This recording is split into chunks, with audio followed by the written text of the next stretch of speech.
Hello everyone and welcome to Drew Dillman's YouTube channel. We're here... The Drew Dillman YouTube channel. The Drew Dillman YouTube channel. Was that delivered better? Much better. Amazing. We're here after stage 5 of the RIFT mountain bike race, and I'm glad to say that it's the last stage.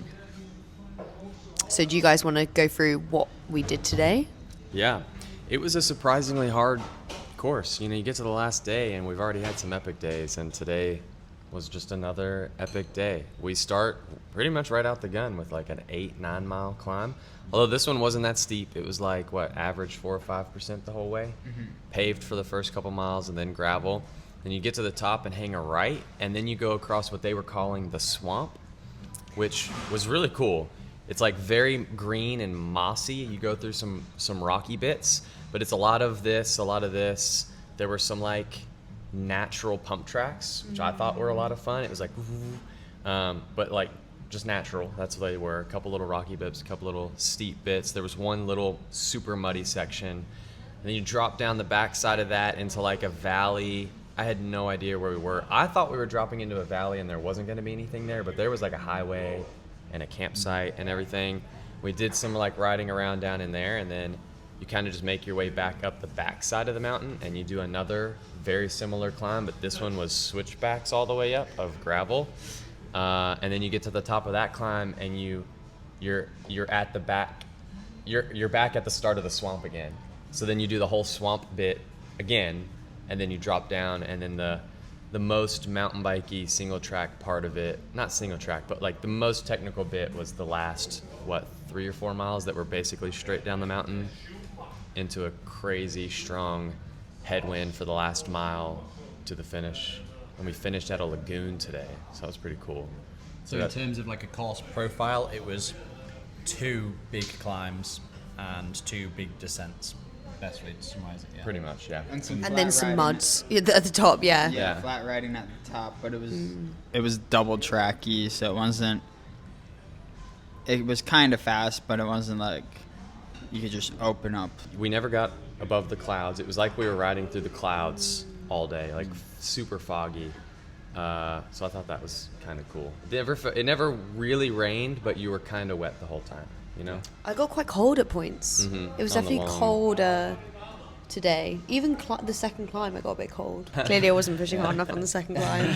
Nice. Break down each of our races. How'd it play out for you all? We were with you guys for a bit on the first climb. Yeah, we were with you guys on the first climb because I don't think anyone really had a motive to push the pace. No way. Until what happened, Chase? Because we just suddenly saw Chase peel off and we were like, well, that doesn't look good.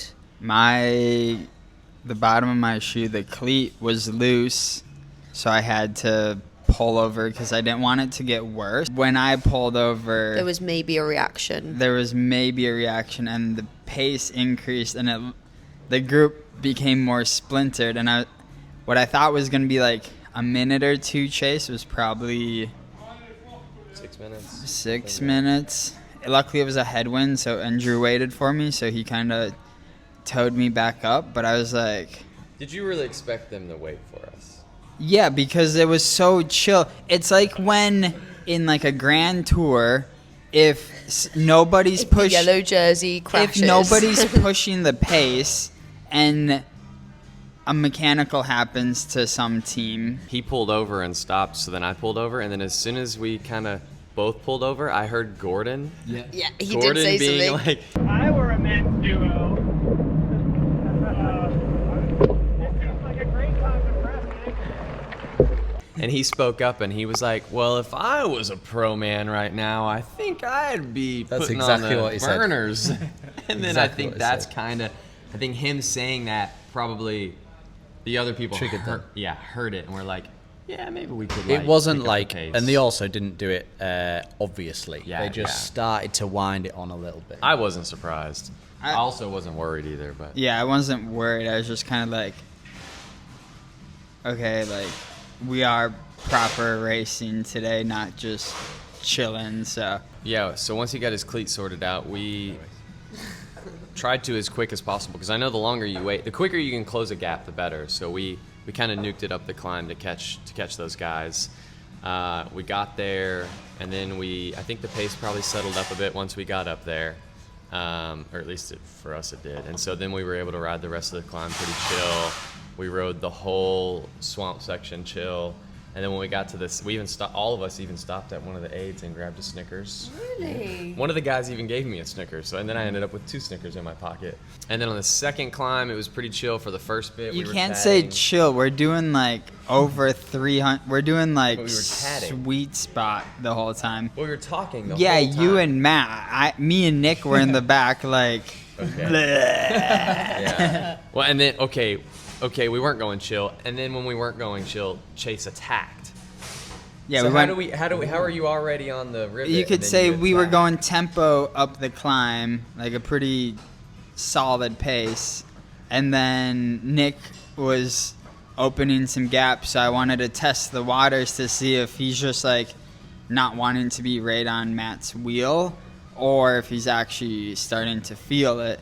So I put in a little dig probably halfway up the climb, and then That was when I was like, oh, okay, we're racing today. That was the moment when I was like, okay, we're racing. So then he did a short pull, and then I went to the front and was like, okay. And so I put it at what I thought, about the same power that we've been doing the last few days, and just held it there. And they held on for a long time, and then slowly but surely we got a little bit of a gap. And by the top, it was a pretty big gap. I think on a couple of those flat sections, like where it kind of leveled out and would do this, I think we were able to stretch it out some. And then across the swamp, they held it steady. We could see them behind us like the whole way, but it was maybe a minute or a little over a minute. And then we knew we needed a buffer going into the last descent because, well, we all know why.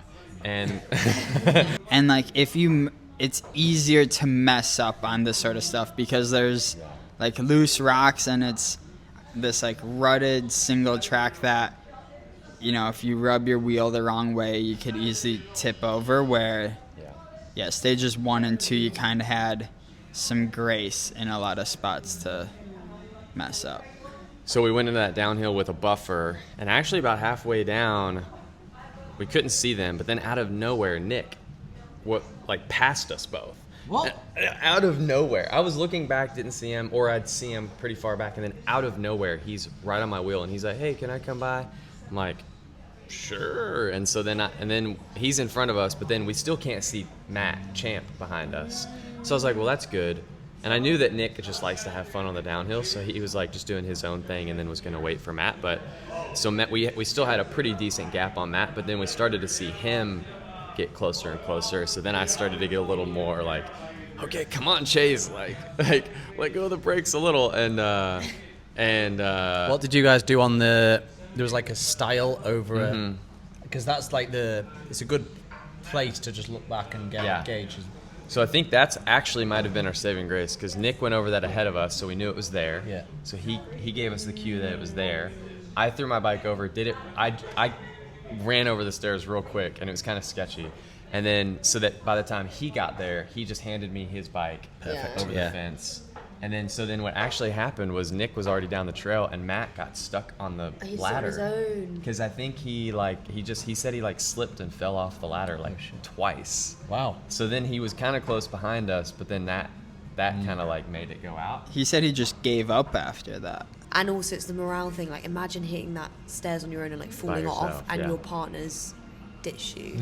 I would be so especially if you're fighting to win the race. Yeah. That would be so hard. I mean, if Drew gets 100 yards away from me, I'm like, what the beep is he doing? Yeah, I'm it's a team race. I get That's why the- he's up ahead, just he's able to just go faster, but I'm at the same time how can you not hear my telepathic communication to you that get your butt back here, show me the good lines. And so I think learning how to communicate, or just learning to speak up if I need help, has become really important. I just thought of a massive hack. The slower descender could have a cowbell on the bars or something. It actually is energy to shout or say something, and also you feel like you're being annoying. Sometimes I'm like, okay, I'm being really naggy now, being like, ease up, slow, wait, I'm dropping. Yeah. So if you you just just go feel ding, annoying. But if I was just pressed a bell to be like, you've dropped me, because also the person in front doesn't know when they've gapped you necessarily. It's really, I can't even imagine it's easy to hear. And like especially when Looking like back a lot, you yeah. maybe just take one bad line and then like for some reason you've got distance when you really shouldn't have. A bell would work. Yeah, it would. So then, yeah, we actually did make it to the bottom of the mountain a little bit ahead of them, And then you had the headwind. Yes. Did you take it in turns or did Chase just sit in? And He took 1 or 2 turns. We had a good enough gap, but I was still a little nervous because I didn't know how close the lagoon was, but it was only like a mile, and so we were safe, but we still went decently hard on that paved bit. Drew wanted to smash. I'm like, dude, they're a minute behind us, and we have like 1 mile left. We've gotten to the every stage, the last mile, and on the pavement, and we've just nuked it. And I was like, let's nuke it again. Like, why not? And he was like, no, we're not gonna do that. I was like, I just want to take in the moment, like, The headwind. enjoy the headwind. The headwind Look didn't at let the you take in the sea. moment. yeah, look at the sea. So yeah, we came in, I think about a minute or maybe a little less than that ahead of them. Wrapped up GC, 3-stage wins. So we're very happy. Couldn't have Solid day out. better. So Decent. I mean, for us, it was a decent day, wasn't it? Comparatively to the other people we were racing against, it was decent. There's 3 mixed pairs, and we got third. But it was significantly better than the first 2 days still. I also would say I don't think we would have got third if the second pair, the male partner hadn't pushed the female partner so much. Like, there was so much pushing. let me ask you this. But obviously it's allowed. Is that against the rules? It's not against the rules. But I think that obviously like impact. I mean, both of those pairs did quite a lot of pushing. But I think, The yeah. question is, why didn't you all? There was times when I was like, I mean, ultimately, the gap, going uphill, the gap between me and Maddy isn't significant. It's not enough that Tom's not in zone 1. Yeah. Yeah. Whereas, like, I think the other bloke was literally in zone 1. Okay. Like, if I'm in, like, low zone 3, Maddy's in, like, high zone 3. So On the I can clocks. push now and again, but as soon as I give a 30-second push, I'm in, like, zone 4 like that. So it would take a bit of time to recover down from that, and then I'd be able to do another one. And I might have the false impression, but I also get the impression that, Maddy, you just like to just pace it yourself. But we actually, so on the first climb, we nearly caught up to I don't know if you were still in that group by that point, but I basically sat on the front of our little group. We had loads of other people like tucked in behind us because it was a nasty headwind all of the first climb. And I just took the front the whole time. Stayed at a tempo that, like, I know that Maddy could sustain, but then also a tempo that I was hoping some of the others might drop off. Unbeknown to us, there was a lot of pushing going on, which was keeping them on. Then we got to the top, and Yeah, like when we got to them, we almost caught them, and as we caught them, the first pair in our category saw us, and then he pushed her away. So like Clever. they like accelerated by him pushing her. So I think that was a whole element of the tactic that we didn't really use much apart from. You did give me a couple of pushes today, but yeah, like when Tom pushes me, I just like accelerate through it. I still do the same power, but I just go faster. Whereas I think the other women were using it as like brakes. But yeah, we had an okay day after that, really. Like, we were ahead, we were then second, and then we were second for a long time until we hit that first descent. So we like kept a gap through the swamp. I quite enjoyed the like pump section. Yeah, it was fun. And then in that descent, like I just like didn't have the skills to do it that fast. I needed to like do it quite carefully. So they got ahead of us, and then we didn't catch them on the second climb, which I thought we might have done. We could see them ahead, but we didn't. But to be honest, that last descent, I lost us like so much time that like gnarly. it wouldn't have. If we wouldn't were have- ahead of them, it wouldn't have made a difference. Like I had to Yeah. walk so many sections of that, and I think also like by the end of 5 days of like mountain biking, I was just like so over doing a really technical descent that I just wanted to get to the finish. Yeah. there was definitely an element of like, we've got through 5 days with a fairly novice mountain biker managing to not crash, and we're both like not injured. And there was an element of like, what More are we than we going can to say. gain? What are we going to gain from like really trying to squeeze this as much as we can? Like, and you were mentally a bit fried by that point, weren't you? So yeah, it's the only time in the whole thing that I was starting to lose my patience a little bit. I was like, come on, Maddy, you can ride that. Like, come on. But I also get the fact that, yeah, you were just like, yeah, I'm happy just to get down, kind of thing. I like turned to Tom at one point and went, you need to channel your like mother duck, because you need to look at me as like a baby duckling that just needs to get to the bottom of the mountain safely and just like guide me down. Because I was getting like, yeah, I just kept getting like spooked out by it and then like panicking a bit. If Coach Tom was the mother duck, I was like the opposite. I was like the stern dad. I called Chase a slowpoke a few times on the downhill and was like, Drew, okay, I don't buddy. think we could do a mountain bike like, stage race together. I was like, come on, dude. Like, if we lose it here, it's your fault. yeah. I went into like very cautious, safe Yeah, mode. you did. I like, could tell too. I was I like, was in that okay, as well. if we get caught, I will go into racer mode. But right now, I just want to get to the finish with no broken bones. And we're still leading, so I'm not gonna push myself. So then Also, this descent had consequence. Like, you know what we were saying with the early week? There were a few sections that were like proper mountain ridge. Interesting thing of the day. I was going to say just Chase not remembering his clothes. The lagoon. That is good. I think that was quite That's entertaining great. Yeah, for so everyone. so just for what she's talking about, after the race, we went to the lagoon, and so Chase brought his swim trunks for the lagoon, but then the lagoon is a few miles from the hotel, and we were supposed to get on a shuttle to come back here, and Chase didn't think to bring more clothes Just his for the wet shuttle. cycling kit. And so somebody else gave him some shorts to wear. Tom gave me some Yeah, shirts. Tom gave him some shorts. I gave him my shirt, but he's sitting there with a towel over his, without a shirt on, no shoes, in the lobby, like just waiting for the shuttle. And I'm like, dude. And so I gave him my shirt. I enjoyed chatting with Champ. I think I like him. The more I talked with him throughout the week, but then today, since we rode together for quite a bit, me and him chatted a lot. I thought it was funny because I could tell me and Nick were always in the back suffering, and you guys are just chatting in the front. Nick and I never talked that much. I asked a little bit about his rally car. Anything else interesting? The lagoon was fun. Yeah, it was fun. I probably looked like that. I was like falling asleep. Yeah, Chase wasn't just falling asleep. Chase fell asleep in the lagoon. I suddenly pointed over to him, to everyone, and he was just there like... What was your guys' favorite part of the whole event? week. Of the whole week? Okay, so can I have a couple? Yeah. Breakfast cinnamon rolls. They were outstanding. They were hot. They were moist. Some of the best cinnamon rolls I've ever had in my life. The dance party on the start line, like the vibe of the event, like all of the music, like the kind of Euro trash kind of style music at the start line. It's like 8:30 in the morning, and there's like music pumping, and everyone's like this. It's just the best feeling ever. Maybe that's it. And then the views, like some of the views in the race were insane. And then also just the atmosphere. Sorry, I've got so many. Like the atmosphere between all the people here, like everyone's been really cool. I'm going to add one to what I'll say our shared list. It's the descent on the 4th day. Third day? Fourth day. Yeah, ding dong. Yeah.